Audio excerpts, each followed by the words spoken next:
Bonjour à toutes et tous, bienvenue sur le podcast L'Iran décrypté, je suis Mahan Taraj. À travers des entretiens avec des experts et spécialistes de l'Iran, nous chercherons à décrypter les aspects politiques, géopolitiques et stratégiques liés à l'Iran.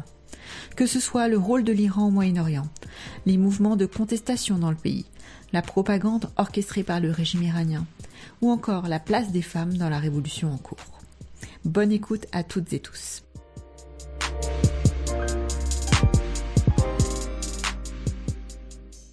Bonjour à toutes et tous. L'Iran traverse une nouvelle phase de contestation avec un soulèvement qui a démarré fin décembre 2025. Tout a commencé au Grand Bazar de Téhéran avant de s'étendre aux universités, aux villes de province et à une large partie du pays. Ce mouvement est souvent présenté comme une colère économique, mais quand on écoute les slogans, quand on observe les réactions du régime, on comprend rapidement que c'est bien plus que ça. Alors, que demandent réellement les manifestants? Quelle est l'ampleur de ce soulèvement? Et comment le pouvoir iranien tente-t-il d'y faire face? Pour en parler, je reçois Franck Radjaï, directeur de recherche au CNRS et analyste de la Fondation d'études pour le Moyen-Orient, la FEMO. Bonjour Franck Radjaï et merci d'avoir accepté de participer à cet épisode de l'Iran décrypté. Bonjour, c'est moi qui vous remercie. Alors, pour commencer, comment ce soulèvement en Iran a-t-il démarré concrètement? Est-ce que vous pouvez nous expliquer en quelques mots? Oui, le mouvement a débuté au sein du Grand Bazar historique de Téhéran. Dès le troisième jour, le régime a été pris de court. Le mouvement s'est rapidement étendu à plusieurs universités prestigieuses, à Téhéran, mais aussi dans d'autres villes. En réaction, les autorités ont cherché à reprendre la main en invoquant en fait le froid pour fermer précipitamment les campus. Mais cette manœuvre a échoué. Les villes de province ont immédiatement pris le relais. Aujourd'hui, après plus d'une semaine de mobilisation, on compte au nombre de 110 à travers le pays les villes qui ont rejoint le mouvement, ce qui révèle d'ailleurs une dynamique assez importante de ce mouvement. Et pourquoi le mouvement a démarré dans le Grand Bazar de Téhéran? Le Grand Bazar de Téhéran, c'est un lieu hautement symbolique qui avait déjà d'ailleurs joué un rôle déterminant dans la chute de la monarchie en 1970. Aujourd'hui, touché de plein fouet par l'effondrement de la monnaie nationale et une inflation galopante qui s'est intensifiée ces derniers mois, les commerçants ont lancé une grève accompagnée de manifestations à Téhéran et dans plusieurs villes de province. Donc le début, c'est bien dans le bazar, parce que c'est vraiment l'un des cœur économique de Téhéran. Et donc très rapidement, on a vu que la mobilisation, elle a dépassé les revendications purement économiques. Et aujourd'hui, qu'est-ce que demandent les manifestants vraiment? Et si on devait résumer leurs revendications, de quoi s'agit-il en quelques mots? Il faut d'abord peut-être préciser que la situation économique du pays est vraiment catastrophique. Déjà, d'après les chiffres, jusqu'à récemment, plus de 70% de la population vivait sous le seuil de pauvreté. L'inflation exponentielle et l'effondrement de la monnaie nationale ont anéanti carrément le pouvoir d'achat des ménages. Cependant, comme vous l'avez dit, le mouvement dépasse largement les revendications économiques. Il est fondamentalement politique et vise l'ensemble du système. Pour une large majorité d'Iraniens, le régime est tenu pour seul responsable de la destruction progressive de l'économie, de l'infrastructure, de l'environnement et du tissu social du pays. Les ressources nationales sont perçues comme dilapidées par une hypercorruption organisée. Le programme nucléaire militaire, comme vous le savez, le financement de groupes armés à l'étranger comme le Hezbollah et par un appareil répressif omniprésent à l'intérieur du pays. La revendication centrale est donc bien la fin du régime. Elle s'exprime bien à travers des slogans explicites tels que abol le dictateur, abol le principe du guide suprême de la Paris, ni chat ni guide suprême, démocratie et égalité, ou encore réformateur, conservateur, le jeu est terminé. Donc la colère sociale s'est vraiment transformée en défi politique frontal qui vise l'ensemble de l'architecture théocratique du pouvoir. Ok, donc en fait, la population, les manifestants réclament la fin de ce régime théocratique dans son ensemble et pas seulement des réformes ou des sollicitations purement liées à des revendications économiques. Et où est-ce qu'on en est aujourd'hui quant à l'ampleur du soulèvement? Quelle est la géographie de la contestation? Comment se répartissent les mobilisations? Est-ce que c'est limité à Téhéran, uniquement les grandes villes? Et également, qui sont les manifestants? Quelle est la typologie en fait de population qui manifeste? Est-ce qu'on est sur une population plutôt étudiante, des jeunes, des travailleurs, des classes moyennes, ou est-ce une typologie beaucoup plus large? Oui, cette mobilisation se distingue par son ampleur sociale exceptionnelle. À Téhéran, une mégapole de plus de 10 millions d'habitants, les manifestations et les affrontements avec les forces de répression ont touché aussi bien les quartiers populaires du Sud que les quartiers Est et Ouest, habités par des classes moyennes modestes.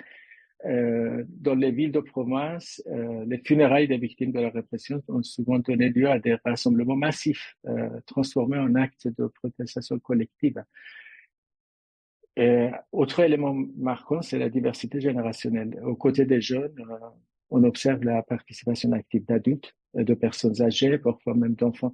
Une vidéo que j'ai vue moi-même, qui est devenue virale, montre par exemple une femme âgée se déplaçant avec un déambulateur au cœur d'une manifestation. En ce qui concerne l'ampleur géographique, elle est sans précédent. Manifestations et actes de résistance et affrontements ont lieu aussi bien dans la capitale que dans les grandes métropoles régionales, mais aussi dans les petites villes. Cette diffusion territoriale témoigne d'un ras-le-bol généralisé, d'un mécontentement profond et durable. Comment le régime des mollahs a-t-il réagi face à ce soulèvement? Peut-on dire qu'il a d'abord cherché à gagner du temps avant de durcir sa réponse, sachant que le président du régime a dans un premier temps reconnu que les revendications économiques étaient légitimes et il a même appelé au dialogue. Oui, le régime a déployé 4 stratégies principales pour tenter de contenir le soulèvement. La temporisation politique, la répression sécuritaire, l'installation des jours fériés et la guerre psychologique ou la désinformation. Face à l'ampleur des 2 premiers jours de mobilisation, le régime a naturellement d'abord opté pour une stratégie classique de temporisation. Le président Massoud Pezeshkian, comme vous l'avez dit, a reconnu publiquement la légitimité des revendications économiques, a appelé au dialogue. Mais loin d'apaiser la situation, ce discours a plutôt ravivé chez de nombreux Iraniens un souvenir historique qui est lourd de sens. Celui du Shah affirmant en novembre 1978 avoir entendu la voix de la révolution. Quelques mois avant sa chute, au mois de février 1979. L'histoire iranienne montre que ce type de concession verbale tardive ne suffit pas à contenir une colère populaire arrivée à une maturité politique. Par ailleurs, l'appel au dialogue apparaît largement déconnecté de la réalité. Dialogue avec qui? Le régime ne reconnaît ni société civile organisée, ni parti politique indépendant, ni syndicat libre. De nombreux représentants d'enseignants, d'ouvriers, d'avocats, d'étudiants sont aujourd'hui emprisonnés. Dans ce contexte, parler de dialogue ne peut que renforcer la défiance des Iraniens.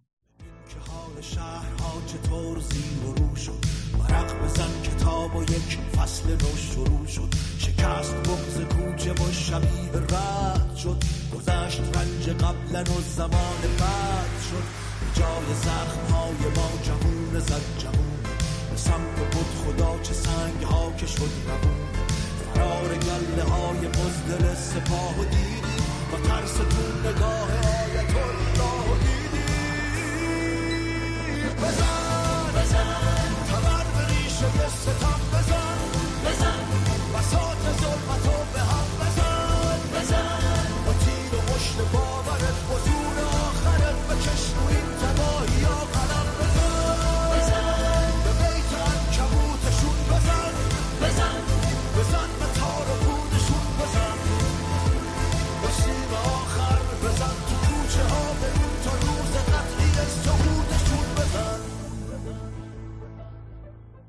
Le régime a ensuite décrété plusieurs jours fériés, vous l'avez évoqué, pour couper court à la mobilisation. Et le prétexte mis en avant, il me semble, c'était en raison du climat, le froid. Quelles ont été les conséquences concrètes de cette décision? sur la dynamique finalement des manifestations et est-ce que ça a permis de freiner en quelque sorte le soulèvement? Le régime a instauré 4 jours fériés officiellement en raison du froid, mais avec l'objectif de renvoyer les manifestants chez eux et de casser la dynamique du mouvement qui venait tout Donc ils ont juste. fermé les universités, les écoles, c'est ça, ou les Absolument. universités dans Même lesquelles les étudiants étaient très actifs lors parfaitement, des comme des premiers jours jours de fériés. suspect. Ouais, absolument. Donc cette tactique était déjà utilisée lors des précédents soulèvements. Oui. Et cette fois, s'est révélée vraiment largement inefficace. Donc, son seul effet notable a été de déplacer géographiquement la mobilisation vers les villes de province et les quartiers populaires de Téhéran, d'ailleurs. Le régime craint particulièrement les universités, historiquement au cœur des mouvements politiques en Iran. Le Oui, mouvement, même à l'époque du Shah, c'était déjà le cas. C'était les universités qui étaient à l'avant-garde des mobilisations contre le régime du Shah. parfaitement. Les universités ont porté toujours le slogan principal des mouvements. Et mais que ça soit sous le régime du Shah et sous le régime actuel, joue un rôle majeur dans tous les mouvements pratiquement en Iran. Les autorités ont tenté d'éviter les confrontations directes aussi avec les manifestants pour éviter d'attiser la colère populaire. Les gardiens de la révolution étaient massivement déployés pour identifier et arrêter les figures locales de la contestation dans les quartiers, bazars, mais aussi surtout dans les universités. Mais face à l'extension rapide du mouvement, le régime a perdu le contrôle et a eu le recours au tir de balles réelles. Les manifestants ont, en réaction, ciblé les symboles du pouvoir, les gouvernants, sièges des milices, centres de répression et bâtiments officiels, notamment dans les villes comme Fassa et Mashhad. Des prisons clandestines aussi ont été visées dans les provinces de Lorestan et Fars. À Ilam, qui est une grande ville, les agents armés ont attaqué un hôpital pour arrêter des manifestations, blesser le... Oui, on a vu des images. Donc, c'est vrai je n'ai pas précisé, mais on enregistre cet épisode. Nous sommes le 5 janvier. Et hier, effectivement, le 4 janvier, on a vu ces images de cet hôpital, des images choquantes, des forces répressives qui sont rentrées dans l'hôpital en lançant des gaz lacrymogènes au sein même de l'hôpital pour arrêter des blessés. Oui, absolument, pour enlever les blessés et même arrêter des personnes innocentes qui étaient là.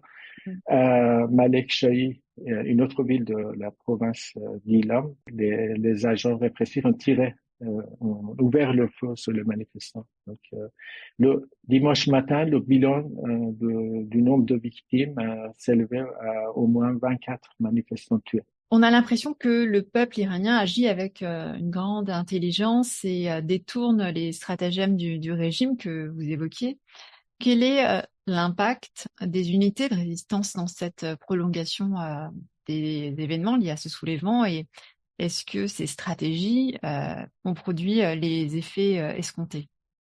Oui, le régime avait anticipé une vague de protestations liée à la crise monétaire. C'était prévu. Et donc, il avait déjà mobilisé ses forces répressives dans les grandes villes au moins. Il a également intensifié la politique de terreur depuis des mois. Depuis l'an dernier, le nombre d'exécutions a fortement augmenté. Oui, on peut dire que sur 2025, on était sur une année record en termes de nombre d'exécutions en Iran, qui est effectivement le double de l'année Absolument. 2024. Et le quadruple de l'année 2023. En novembre seulement, 335 exécutions ont été recensées. Signe d'une peur croissante Bien sûr. du régime face à l'agitation sociale. Malgré cela, le mouvement a pris de l'ampleur en raison de l'existence d'unités organisées de résistance. Alors, de quoi s'agit-il peut-être en quelques mots d'évoquer quelles sont ces unités de résistance? Oui, ces unités qui sont actives à l'échelle nationale sont au nombre de milliers, composées majoritairement de jeunes femmes et hommes bien entraînés et agissent de manière coordonnée, rapide et structurée. Elles ont joué un rôle central pendant ce mouvement depuis une semaine pour la diffusion des slogans politiques, la coordination des actions et la structuration du mouvement. Ces unités ont été mises en place en 2017 par l'Organisation des Moudjahidines du peuple d'Iran, l'OMPI, et même leur réalité a été reconnue par le régime lui-même. Le 29 décembre 2025, juste après le début du mouvement, l'agence Force, proche des gardiens de la Révolution, admettait que les protestations avaient dépassé le cadre économique pour devenir explicitement politique en évoquant ces cellules organisées. D'accord. Donc, c'est-à-dire que l'agence officielle du régime, donc liée aux gardiens de la Révolution, a évoqué que les unités de résistance organisées par l'OMPI ont une part active finalement dans l'organisation de ce soulèvement auquel on assiste depuis fin décembre. Absolument. Donc évidemment, l'un des objectifs premiers du régime était d'identifier les leaders de ces cellules dans les rues, en fait, en les suivant, en essayant de les identifier dans les rues, en fait. Donc, je pense, pour revenir à la question, ce qui a neutralisé, en fait, les stratégies, le stratagème du régime, on peut dire qu'il y a l'accumulation de la colère populaire d'une part, évidemment, avec tous les problèmes économiques, etc., et le caractère organisé qui ont permis de déjouer les stratégies d'intimidation et de désinformation du régime.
Vous décrivez dans une tribune que vous avez publiée récemment dans le média, le Diplomate Média, une stratégie délibérée de la part du régime des Mollahs d'infiltration des cortèges de ce soulèvement et de falsification des vidéos. De quoi s'agit-il? Est-ce que vous pouvez plus nous éclairer sur ce point et quels sont précisément les objectifs qui sont poursuivis par le régime à travers ces méthodes? Oui, parfaitement. Ce sont des méthodes, méthodes de guerre psychologique qui constituent un pilier central de la stratégie de survie du régime depuis le début, tant à l'intérieur qu'à l'extérieur du pays. Parmi ces méthodes figure l'infiltration délibérée des manifestations par des agents non civils qui sont chargés de scander des slogans favorables à la dynastie Pahlavi ou au fils de l'ancien Shah. L'objectif est clair, détourner la mobilisation, la fragmenter et brouiller son message central, à savoir le rejet de toute forme de dictature et l'aspiration à une république démocratique. En réponse, le slogan dominant reste celui apparu lors du soulèvement de 2022, à bas le tyran qui soit Shah ou guide suprême. Ces manœuvres ont largement été documentées, notamment au Kurdistan iranien et à Mashhad où des agents infiltrés ont été démasqués. Parfois retenus par la foule, leurs cartes d'identification ont révélé leur appartenance aux milices de Basij. Donc concrètement, ce que vous voulez dire, c'est qu'il y a des agents donc, du régime qui infiltrent les manifestations en scandant des slogans pro-Shah, pro-dynastie Pahlavi, pour finalement semer la division au sein des manifestants de la société iranienne qui veut la fin du régime et qui ne veut pas un retour à une dictature passée. Et donc, finalement, en infiltrant de la sorte ces soulèvements via ces agents, ils veulent casser la dynamique du soulèvement actuel. C'est bien ça? Oui, tout à fait, en fait. C'est pour dissuader aussi des manifestants qui ne veulent pas revenir en Ah oui, arrière. bien sûr, c'est ça. Et on a vu des vidéos. On a vu des vidéos où, face à ces agents infiltrés du régime, certains manifestants ont quitté le cortège. Et, Oui, donc la stratégie peut se révéler efficace, effectivement. Et ça a été le cas en 2022, il me semble. ça a été le cas en 2022 aussi, mais dans Oui. une moindre mesure, en fait. Mm. Aujourd'hui, on observe de manière systématique avec beaucoup plus d'investissement de la part du régime. Oui, ok. En plus de donc cette stratégie d'infiltration, vous évoquiez aussi le point sur la falsification des vidéos.